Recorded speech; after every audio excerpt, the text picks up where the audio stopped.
Hey, what's going on, everybody? This is the walkthrough for hole 5 of the Euro Champions Tournament Pro Division. So initially, with the slight tailwind, I was thinking maybe a Zerk blast shot trying to get up near the green. So I'm doing this with an extra mile 7, which is my longest club. Longer clubs would be extra mile 8 or 9, obviously APOC 5 plus, or Thor 8 if you happen to be using a Thor 8.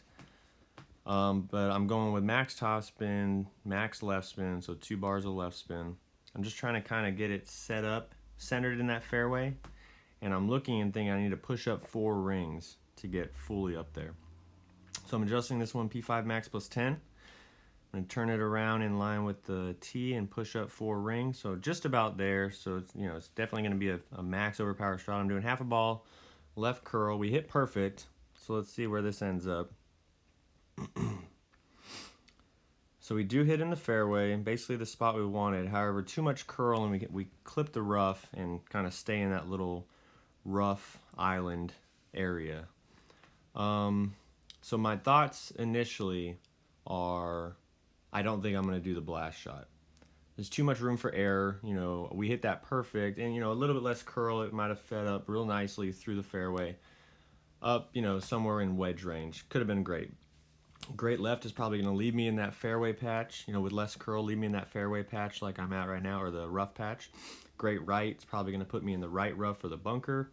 So, we're having to rely on a max overpower perfect, at least for the specific route that I'm taking, to try to hit the spot we want with the right curl, and then again, hopefully still feed up through the fairway. So a very low percentage shot in my opinion. I think most of the time you're going to be trying to get the eagle from a hazard.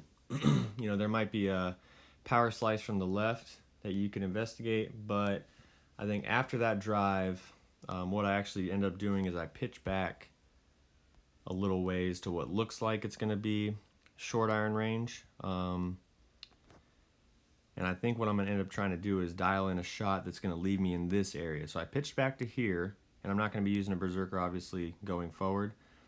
But this is perfect. This is actually leaving. I could even be a little bit shorter, like a very little bit shorter, and we'll work on dialing the drive in next time. But it looks like a fairly consistent landing area. Forward and back, it's staying pretty well in line, side to side, nothing crazy.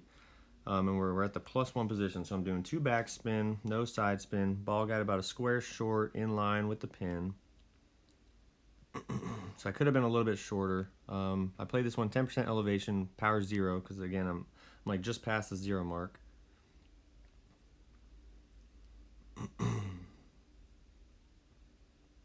We hit perfect, so let's see how this one responds.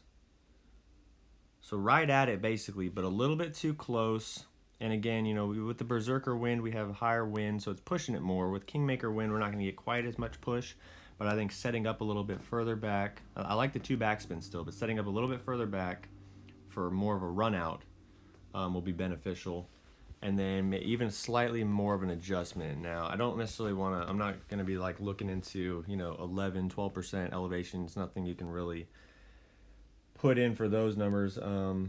But as we start dialing the short iron shot in a little bit better, we might have to play around with, adding or subtracting fractions of a ring, or we might have to offset left side or something like that. But I think I'm going to start working on a drive that gets me to that position, and then hopefully get a good, I guess it'd be about 4 or 5 yard range that I can hopefully hit every time.